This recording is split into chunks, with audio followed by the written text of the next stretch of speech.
ഓം നമോ ഭഗവതേ വാസുദേവായ ദേവകീ നന്ദനായ ച നന്ദഗോപകുമാരായ ഗോവിന്ദായ നമോ നമഃ.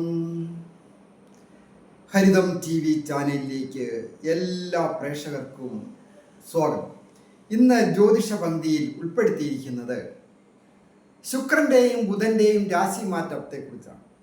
ശുക്രൻ തൻ്റെ സ്വന്തം ക്ഷേത്രമായ തുലാം രാശിയിൽ ബലവാനായി വരുമ്പോൾ ബുധൻ തൻ്റെ സ്വന്തം ക്ഷേത്രമായ ഉച്ചക്ഷേത്രമായ കന്നി രാശിയിലും ബലവാനായിട്ട് വരും. അപ്പോൾ കർക്കിടക രാശിക്കാരായിരിക്കുന്ന പുണരത്തിൻ്റെ 4-ാം പാദവും പൂയവും ആയില്യവും അടങ്ങുന്ന നക്ഷത്രക്കാർക്ക് വന്നു ചേരാവുന്ന നേട്ടങ്ങൾ, ശ്രദ്ധിക്കേണ്ട കാര്യങ്ങൾ, ഈ രണ്ട് ഗ്രഹങ്ങളെക്കുറിച്ചും പ്രധാനമായ മറ്റ് പ്രബല ഗ്രഹങ്ങളുടെ സ്ഥിതിയും ഒക്കെ വിലയിരുത്തിയാണ് ഇന്നത്തെ വിചിന്തനം. അതായത് 2024 സെപ്റ്റംബർ മാസം 12-ാം തീയതി മുതൽ ഒക്ടോബർ 12 വരെയാണ് ശുക്രൻ തുലാം രാശിയിൽ സ്ഥിതി ചെയ്യുന്നത്. സെപ്റ്റംബർ മാസം 23-ാം തീയതി മുതൽ ഒക്ടോബർ മാസം 9-ാം തീയതി വരെയാണ് ബുധൻ സ്ഥിതി ചെയ്യുന്നു. അങ്ങനെയുള്ള ഈ ഗ്രഹങ്ങളുടെ സ്ഥിതി വെച്ച് നോക്കുമ്പോൾ കർക്കിടകം രാശിക്കാർക്ക് വളരെ നേട്ടങ്ങളും വിജയങ്ങളും വന്നിച്ച്, അതായത് ബുദ്ധിയുടെ കാരകനായ ബുധൻ പ്രബലമായ രീതിയിൽ നിൽക്കുന്ന, തൻ്റെ സ്വന്തം ക്ഷേത്രത്തിൽ നിൽക്കുന്ന ഈ സന്ദർഭത്തിൽ നമ്മുടെ നാട്ടിൽ മാത്രം ഒതുങ്ങി നിന്ന കലാകാരന്മാർ, കായിക രംഗത്ത് പ്രവർത്തിക്കുന്നവർ, കലാകാരന്മാർ എന്ന് പറയുമ്പോൾ വിവിധ രംഗങ്ങളുണ്ട്. സ്റ്റേജ് പ്രോഗ്രാം ചെയ്യുന്നവർ മുതൽ അതിൻ്റെ അണിയറ പ്രവർത്തകരും, സിനിമാ രംഗത്തും അതുപോലെ സാങ്കേതിക വിദ്യാരംഗത്തും, സീരിയൽ രംഗത്തായാലും ഒരു പരസ്യ ചിത്രത്തിലായാലും മറ്റ് ഏതെങ്കിലും ചെറിയ ചെറിയ സ്കൂളുകളിലൊക്കെ ചില ചെറിയ ചെറിയ പ്രോഗ്രാമുകളിലൊക്കെ പങ്കെടുത്ത കുട്ടികൾക്കാണെങ്കിലും ഈ ബുധൻ്റെ സ്ഥിതി കൊണ്ട് സ്വന്തം നാട് വിട്ട് ഒക്കെ പോകുന്നതിനും കലാപരമായ രീതിയിൽ നല്ല രീതിയിലുള്ള അഭിനയമോ സംഗീതമോ ചിത്രരചനയോ എന്തുമായിക്കൊള്ളട്ടെ, അത് നല്ല രീതിയിൽ പെർഫോം ചെയ്ത് പ്രസിദ്ധി നേടുവാനും ധനം നേടുവാനും യോഗം. അത് കലയുടെ കാരകനായ ശുക്രൻ അത് തുലാം രാശിയിൽ സ്വക്ഷേത്ര ബലവാനായതും കലയ്ക്ക് വളരെ അനുകൂലമാണ്.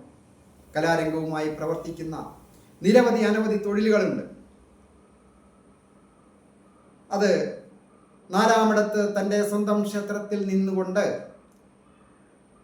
തൊഴിൽ സ്ഥാനത്തേക്ക് ദൃഷ്ടി ചെയ്യുന്നു. അപ്പോൾ തൊഴിൽ സ്ഥാനത്തിൻ്റെ അധിപന്റെ സ്ഥിതി നോക്കുമ്പോഴും വളരെ ഉത്തമമാണ്. രാജയോഗകാരകനായ ചൊവ്വ ബലവാനായിട്ട് നിൽക്കുന്നു. അത് വിദേശത്ത് പോയിരിക്കുന്നവർക്കും വിദേശത്തായിരിക്കുന്നവർക്കും ഈ ബുധൻ്റെയും ശുക്രൻ്റെയും രാശിസ്ഥിതി കൊണ്ട് നേട്ടങ്ങൾ വന്നിച്ച് പുതിയ എഗ്രിമെൻറ്റുകളിൽ കോൺട്രാക്റ്റ് അടിസ്ഥാനത്തിൽ ജോലി ചെയ്യുന്നവരോ അല്ലെങ്കിൽ പുതിയ ഒരു അപ്പോയിൻമെൻ്റ് ഓർഡർ വന്നു ചേരുക, ഏതെങ്കിലും തരത്തിൽ ഒരു നല്ല സ്ഥാനമാനങ്ങളോടുകൂടിയ ജോലി കിട്ടുക, സാമ്പത്തിക അഭിവൃദ്ധിയോടുകൂടി കിട്ടുക, അത് പഠിച്ച വിദ്യയ്ക്ക് അനുസരിച്ചും അതിനു മേലെയും കിട്ടുവാനൊക്കെ യോഗമുണ്ട്. അപ്പോയിൻമെൻ്റ് ഓർഡർ കാത്തിരിക്കുന്നവർക്ക് ഈ സമയത്ത് അത് സാധിക്കേണ്ടതാണ്. ഈ കർക്കിടകം രാശിക്കാരായിരിക്കുന്നവർക്ക് പൂർണ്ണമായ ദൈവാധീനവുമുള്ള സമയമാണ്. സർവേശ്വരകാരകനായ വ്യാഴം അത് ഇഷ്ടഭാവത്തിൻ്റെ അധിപനാണ്, ഭാഗ്യാധിപനാണ്. അത് അഭീഷ്ടങ്ങൾ സാധിക്കേണ്ട ഭാവത്തിൽ ബലവാനായിട്ട്, പൂർണ്ണ ബലവാനായിട്ട് നിൽക്കുന്നു.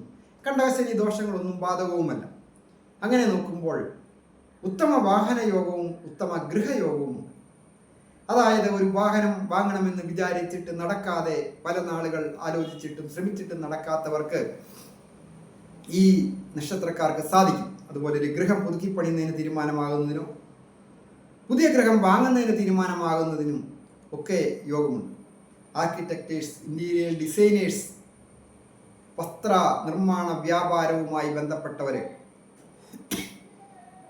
കെട്ടിട നിർമ്മാണവുമായി ബന്ധപ്പെട്ട് കലയുമായി ബന്ധപ്പെട്ട് കലാകാരന്മാരായിരിക്കുന്നവർ ധാരാളം, അതായത് നല്ല ശില്പചാതുരിയോടുകൂടി വീടുകൾ നിർമ്മിക്കുന്ന വർക്കുകളൊക്കെ ചെയ്യുന്നവർക്ക്, ബ്യൂട്ടി പാർലർ നടത്തുന്നവർക്കായാലും അതിൻ്റെ ഗുണമുണ്ടാകും. അങ്ങനെ നോക്കുമ്പോൾ വാഹന സംബന്ധമായിട്ട് ഒരു ഓട്ടോറിക്ഷ ഓടിക്കുന്ന തൊഴിലാളിക്കായാലും അതിൻ്റെ നേട്ടങ്ങളുണ്ടാകും.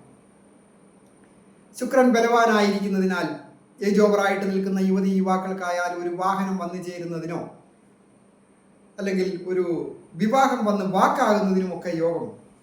പലതരം തടസ്സങ്ങൾ പറഞ്ഞ് നീട്ടി വിട്ടിരുന്നവർക്ക് ഒരു മനസ്സിനിണങ്ങിയ രീതിയിൽ ഒരു വിവാഹം വന്ന് വാക്കാകുന്നതിന് യോഗമുണ്ട്.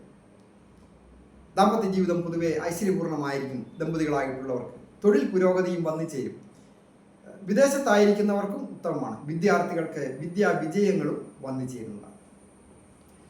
പ്രധാനമായിട്ട് വേണ്ടത് മഹാദേവന് ജലധാര പോലെയുള്ള വഴിപാടുകൾ ചെയ്യുക. ദേഷ്യമൊക്കെ നിയന്ത്രിക്കുക. നാഗരാജ പ്രീതികരമായ കാര്യങ്ങളൊക്കെ ചെയ്യുക. ആയില്യ പൂജയിലൊക്കെ പങ്കെടുക്കുക. അപ്പോൾ അഭിവൃദ്ധികൾ വന്നു ചേരും. ഞാൻ ഹരികുമാർ, ദേവി ജ്യോതിഷാലയം, കാവുംപടി, മണർകാട്, കോട്ടയം. ഈ ചാനൽ പേരും നക്ഷത്രവും ചേർത്ത് കമൻറ്റ് ചെയ്യുകയും സബ്സ്ക്രൈബ് ചെയ്യുകയും ചെയ്യുന്നവർക്ക് വേണ്ടി പ്രത്യേകം പ്രാർത്ഥിക്കുന്നതാണ്.